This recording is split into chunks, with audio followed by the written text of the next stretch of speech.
1 bowl ಅನ್ನ ಇದ್ದರೆ ಸಾಕು, ಈ ಥರ ರುಚಿಯಾಗಿರುವಂತಹ ರೊಟ್ಟಿ ಮಾಡಿಕೊಂಡು ತೃಪ್ತಿಯಾಗಿ ಊಟ ಮಾಡ್ಬೋದು. ತುಂಬಾ ರುಚಿಯಾಗಿರುತ್ತೆ. ಯಾರ್ಯಾರಿಗೆ ರೊಟ್ಟಿ ಬರಲ್ಲ ಅಂತ ಅನಿಸಿದೆಯೋ ಅವರಿಗೆಲ್ರಿಗೂ ಕೂಡ ಈ ರೊಟ್ಟಿ ಖಂಡಿತವಾಗ್ಲೂ ಬರುತ್ತೆ. ಎಲ್ಲರೂ ಕೂಡ ಟ್ರೈ ಮಾಡಿ ನೋಡಿ. ಇವತ್ತು ನಾನು ಮಾಡ್ತಾ ಇರೋಂಥ ರೆಸಿಪಿ ಅಕ್ಕಿ ರೊಟ್ಟಿ. ತುಂಬ ರುಚಿಯಾಗಿರುವಂತಹ ಅಕ್ಕಿ ರೊಟ್ಟಿ, ಮಲೆನಾಡು ಸೈಡ್ ಮಾಡುವಂತಹ ಅಕ್ಕಿ ರೊಟ್ಟಿ. ನಾವು ಇದನ್ನು ಲಟ್ಟಿಸ್ತೀವಿ, ಅವರು ಕೈಯಲ್ಲಿ ತಟ್ತಾರೆ ಅಷ್ಟೇ. ತುಂಬಾ ಈಸಿಯಾಗಿದೆ, ಎಲ್ಲರೂ ಕೂಡ ಟ್ರೈ ಮಾಡಿ ನೋಡಿ. ಈ ರೆಸಿಪಿ ನಿಮಗೆ ಇಷ್ಟ ಆಯಿತು ಅಂದರೆ ಲೈಕ್, ಶೇರ್, ಕಮೆಂಟ್ ಮಾಡೋದ್ರ ಜೊತೆಯಲ್ಲಿ ಸಬ್ಸ್ಕ್ರೈಬ್ ಮಾಡೋದು ಮಾತ್ರ ಮರಿಬೇಡಿ. ಇವಾಗ ಈ ರೊಟ್ಟಿ ಹೇಗೆ ಮಾಡೋದು ಅಂತ ನೋಡೋಣ ಬನ್ನಿ. ಅಕ್ಕಿ ರೊಟ್ಟಿ ಮಾಡೋದಕ್ಕೆ ನಾನಿಲ್ಲಿ 1 ಬಟ್ಲಷ್ಟು ಅನ್ನ ತಗೊಂಡಿದ್ದೀನಿ. ಅನ್ನನ ಒಂದು ತಟ್ಟೆಗೆ ಹಾಕ್ಕೊಂಡು ಚೆನ್ನಾಗಿ ಬಿಡಿ ಬಿಡಿಯಾಗಿ ಮಾಡ್ಕೋಬೇಕು. ನಾವು ಮಾಮೂಲಿ ಊಟಕ್ಕೆ ಯಾವ ರೈಸ್ ಮಾಡ್ಕೊಳ್ತೀವೋ ಅದೇ ಆದರೆ ಸಾಕಾಗುತ್ತೆ. ಇವಾಗ ನಾನು ಯಾವ ಬಟ್ಲಲ್ಲಿ ಅನ್ನ ತೊಗೊಂಡಿದ್ನೋ ಅದೇ ಬಟ್ಲಲ್ಲಿ ಅರ್ಧ ಬಟ್ಲಷ್ಟು ಹಿಟ್ಟು ತೊಗೊಂಡಿದ್ದೀನಿ. ಆ ಹಿಟ್ಟಲ್ಲಿ ಅರ್ಧನ ಈ ರೈಸಿಗೆ ಹಾಕ್ಕೊಂಡು ಇನ್ನರ್ಧ ಎತ್ತಿಟ್ಕೊಳ್ತಾ ಇದ್ದೀನಿ. ಅದು ಲಟ್ಟಿಸಕ್ಕರೆ ಬೇಕಾಗುತ್ತೆ ಅಂತ ಹೇಳಿ. ನಂತರ ರುಚಿಗೆ ಸ್ವಲ್ಪನೇ ಉಪ್ಪು ಹಾಕಿ ನಂತರನ ಚೆನ್ನಾಗಿ ಮಿಕ್ಸ್ ಮಾಡ್ಕೋಬೇಕು. ರೈಸಿಗೆ ಚೆನ್ನಾಗಿ ಹಿಟ್ಟು ಕೋಟಿಂಗ್ ಆಗೋ ಥರ ಚೆನ್ನಾಗಿ ಮಿಕ್ಸ್ ಮಾಡ್ಕೋಬೇಕು. ಹಿಟ್ಟು ಜಸ್ಟ್ ಆ ರೈಸಿಗೆಲ್ಲ ಕೋಟಿಂಗ್ ಆಗಿ ಸ್ವಲ್ಪ ಎಕ್ಸ್ಟ್ರಾ ಉಳಿಯೋ ಥರ ಹಾಕ್ಕೊಂಡ್ರೆ ಸಾಕಾಗುತ್ತೆ. ತುಂಬ ಎಲ್ಲ ಹಿಟ್ಟನ್ನು ಹಾಕಬಾರ್ದು. ತುಂಬ ಹಿಟ್ಟು ಹಾಕಿದರೆ ರೊಟ್ಟಿ ರಬ್ಬರ್ ಥರ ಆಗುತ್ತೆ. ಈ ಥರ ಇಷ್ಟೇ ಹಾಕ್ಕೊಂಡ್ರೆ ಸ್ಮೂತಾಗಿ ತುಂಬ ಚೆನ್ನಾಗಿ ಸಾಫ್ಟಾಗಿ ರೊಟ್ಟಿ ಚೆನ್ನಾಗಿ ಬರುತ್ತೆ. ಇವಾಗ ಮಿಕ್ಸ್ ಮಾಡಿದ ಈ ರೈಸನ್ನು ಒಂದು ಮಿಕ್ಸಿ ಜಾರಿಗೆ ಹಾಕಿ ನೀರು ಹಾಕ್ದೇನ ರುಬ್ಕೋಬೇಕು. ನೀರು ಹಾಕದೆ ರುಬ್ಬಿದರೆ ಈ ರೀತಿ ಚಪಾತಿ ಹಿಟ್ಟಿನ ಅದಕ್ಕೆ ಹಿಟ್ಟು ಬರುತ್ತೆ. ಅದನ್ನು ಒಂದು ತಟ್ಟೆಗೆ ಎತ್ತಿಟ್ಕೊಂಡು ಚೆನ್ನಾಗಿ ನಾದ್ಕೋಬೇಕು. ನಮಗೆ ಲಟ್ಟಿಸೋಕ್ಕೆ ಯಾವ ರೀತಿ ಅನುಕೂಲನೋ ಅಷ್ಟು ಸಾಫ್ಟಾಗಿ ನಾದ್ಕೊಂಡ್ರೆ ಸಾಕಾಗುತ್ತೆ. ಈ ರೀತಿ ನೀರನ್ನು ಕೈಯಲ್ಲಿ ಎತ್ಕೊಳ್ತಾನೆ ಸಾಫ್ಟಾಗಿ ನಾದ್ಕೋಬೇಕು. ಇವಾಗ ನಮಗೆ ರೊಟ್ಟಿ ಯಾವ ಸೈಜಿಗೆ ಬೇಕೋ ಅಷ್ಟು ಉಂಡೆಗಳನ್ನು ಮಾಡಿಟ್ಕೋಬೇಕು. ಫಸ್ಟ್ ಟೈಮ್ ಮಾಡೋರಾದರೆ ಸ್ವಲ್ಪ ಚಿಕ್ಕದಾಗಿ ಮಾಡಿದರೆ ಚೆನ್ನಾಗಿರುತ್ತೆ. ಸ್ವಲ್ಪ ನಮಗೆ ಪರವಾಗಿಲ್ಲ, ನಾವು ಚೆನ್ನಾಗಿ ಲಟ್ಟಿಸ್ತೀವಿ ಅಂತ ಅಂದರೆ ಸ್ವಲ್ಪ ದೊಡ್ಡದಾಗಿ ಮಾಡಿಕೊಂಡ್ರೂ ಕೂಡ ಚೆನ್ನಾಗಿರುತ್ತೆ. ಇವಾಗ ನಾನು ಉಳಿದಿರೋ ಹಿಟ್ಟನ್ನು ಇಲ್ಲಿ ಲಟ್ಟಿಸೋದಕ್ಕೆ ತಗೊಂಡಿದ್ದೀನಿ. ಮಾಮೂಲಿಯಾಗಿ ನಾವು ಚಪಾತಿ ರೊಟ್ಟಿ ಯಾವ ರೀತಿ ಲಟ್ಟಿಸ್ತೀವೋ ಅದೇ ರೀತಿ ಹಿಟ್ಟನ್ನು ಎತ್ಕೊಂಡು ಈ ರೀತಿ ಚಪಾತಿ ಥರನ ಲಟ್ಟಿಸ್ಕೋಬೇಕು.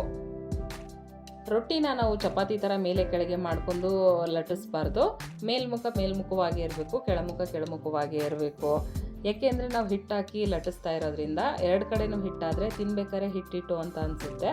ಹಾಗಾಗಿ ಒಂದೇ ಸೈಡು ನಾವು ಲಟ್ಟಿಸ್ಕೊಂಡ್ರೆ ಚೆನ್ನಾಗಿರುತ್ತೆ. ರೈಸಿಗೆ ಹಿಟ್ಟು ಹಾಕ್ಕೊಂಡು ನೀರು ಹಾಕ್ತಿ ರುಬ್ಬಿರೋದ್ರಿಂದ ಇದು ಚಪಾತಿ ಹಿಟ್ಟಿನ ಥರನೇ ಇರುತ್ತೆ. ಈ ಥರ ಲಟ್ಟಿಸ್ಬೇಕಾದ್ರೆ ಎಲ್ಲ ಕಟ್ಟಾಗಲ್ಲ, ತುಂಬ ಈಸಿಯಾಗಿ ಲಟ್ಟಿಸ್ಕೋಬೋದು. ನಾನು ಈ ಎಲ್ಲ ರೊಟ್ಟಿಗಳನ್ನ ಒಂದು ಸಲ ಲಟ್ಟಿಸಿ ನಂತರನ ಒಂದೇ ಸಲ ಬೇಯಿಸ್ಕೊಳ್ತಾ ಇದ್ದೀನಿ. ಅಕ್ಕಿ ರೊಟ್ಟಿ ಆಗಿರೋದ್ರಿಂದ ಏನೂ ತೊಂದರೆ ಇಲ್ಲ. ಒಂದು ಸೈಡು ನಾವು ಈ ಥರ ಲಟ್ಟಿಸಿಟ್ಕೊಂಡ್ರೆ ಈಸಿಯಾಗಿ ಬೇಯಿಸ್ಕೋಬೋದು.